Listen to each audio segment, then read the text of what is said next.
春节档后开市2天，哪吒的出品方光线已经涨了35%，2天市值增长135亿，比起票房，资本市场赚的才是大头。电影市场的资本博弈也彻底让大家见识到了，射雕票房高，开门红当然好，第一部票房不理想也没关系啊，那就拍多几部呗。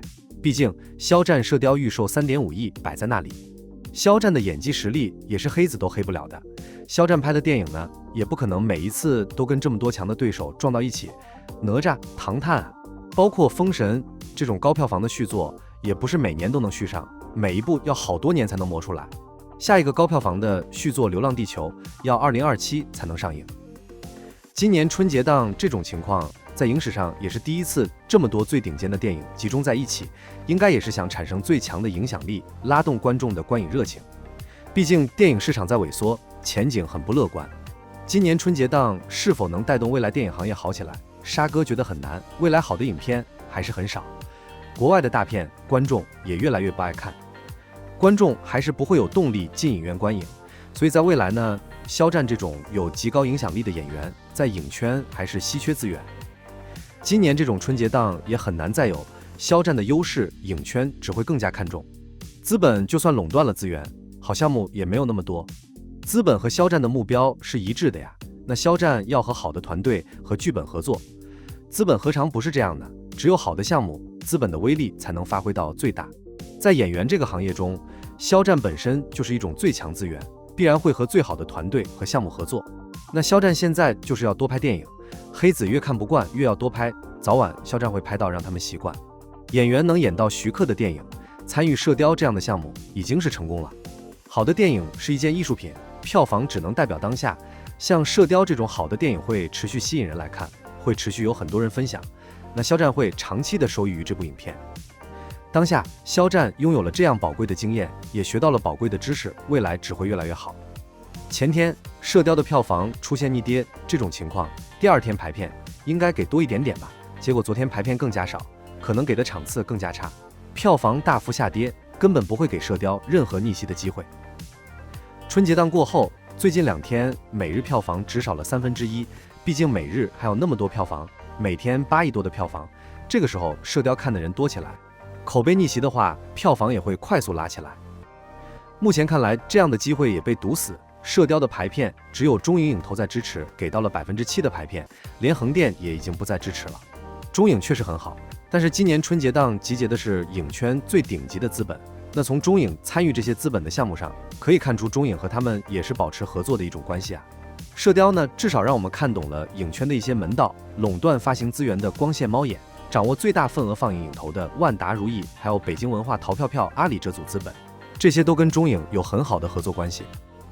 中影和联瑞发行看起来确定比不过卖票平台，但是未来没有好影片竞争的情况下，肖战的优势就会很大，同档期没有好片子，资本想踩想黑也是很难。那肖战只要把握住跟好团队和好剧本合作，就永远可以稳坐钓鱼台。肖战主演的《射雕英雄传侠之大者》，真正看过的人都明白，这是一部值得细细品味、反复咀嚼的电影，每一帧都藏着巧思，每一个镜头都埋着深意，每一场戏都足够震撼人心。有人不喜欢，没关系，江湖很大啊，各自安好，但喜欢的人就该大声说出来，这样的作品值得一遍遍深挖，一次次重温。网上的负面评价看了不少，尊重但不认同，存在即合理，为黑而黑，是无法撼动真实的观感和判断。成年人看电影还需要别人来左右审美？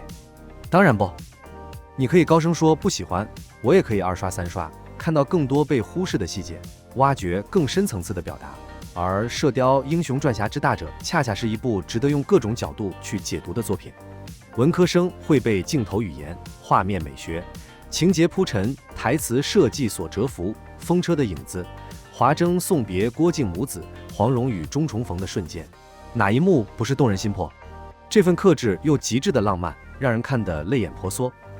理科生则会被降龙18掌的反弹力，欧阳锋的出招诡计，真假九阴真经的对撞，震撼到直呼物理超然。医学专业的观众惊叹于郭靖探查母亲颈动脉搏动的科学性，一灯大师治黄蓉的画面，竟然精准还原五脏六腑脉络的运转。连眼科医生都看出了欧阳锋的甲亢症状，简直是细节狂魔徐克的巅峰之作。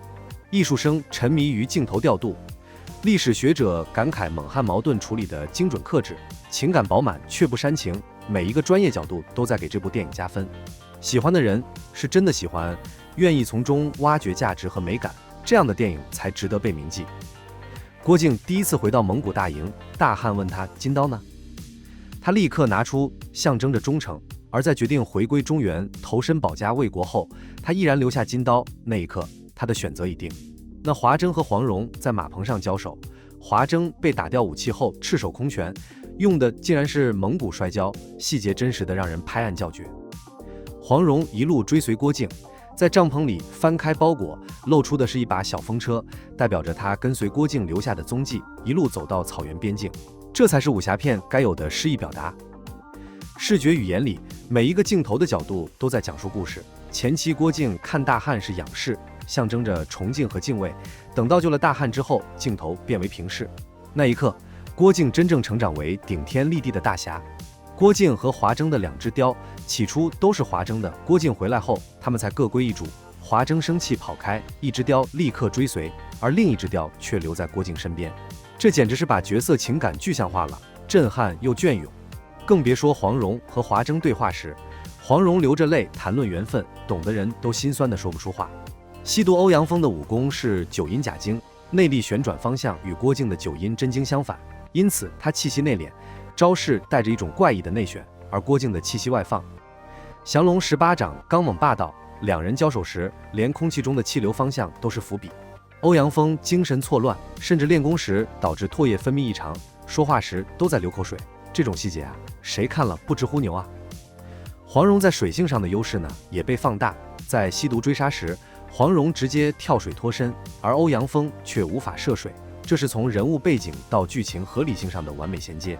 郭靖和黄蓉与叶重逢时，镜头扫过他们的两匹小马，也在彼此贴贴，这些隐喻堪称浪漫天花板。这样的电影怎么能被轻易定义？怎么能被一句找黄蓉找太久敷衍过去？郭靖的寻找不仅是外在的寻人，更是内心的自我求索。在寻找的过程中，他见证了家国破碎，看清了战争的本质，最终找到了自己真正的归属。这才是侠之大者的成长之路。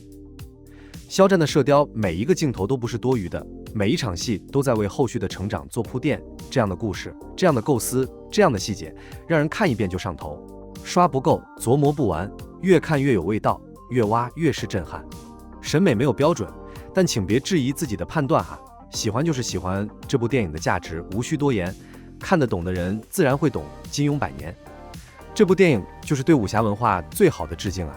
射雕英雄传侠之大者官微发布新花絮，核心人物居然是李晨，在电影中扮演郭靖的父亲郭啸天，一条就杀青了，李晨意犹未尽啊，实在不过瘾，让人哈哈大笑之余，也让人惊呼，电影看过了，完全没看到李晨，这是让人重看的节奏啊！不得不说，这部电影细节精雕细琢，内容博大，各种精彩，有很多可细品之处，着实值得反复品味。真正去观看的人反馈也非常好。李晨的镜头观众都看不出是谁，但是李晨拍摄极其认真啊，这就是电影的魅力，大家愿意为了一部好电影付出。没出花絮之前，只知道李晨演了，不知道在哪里。现在花絮出来了，知道他演的是这郭啸天，大家再去看射雕就可以找出李晨了。好的电影值得反复观看，希望大家不要被黑子影响心情，看肖战的射雕，享受好电影带给大家的震撼。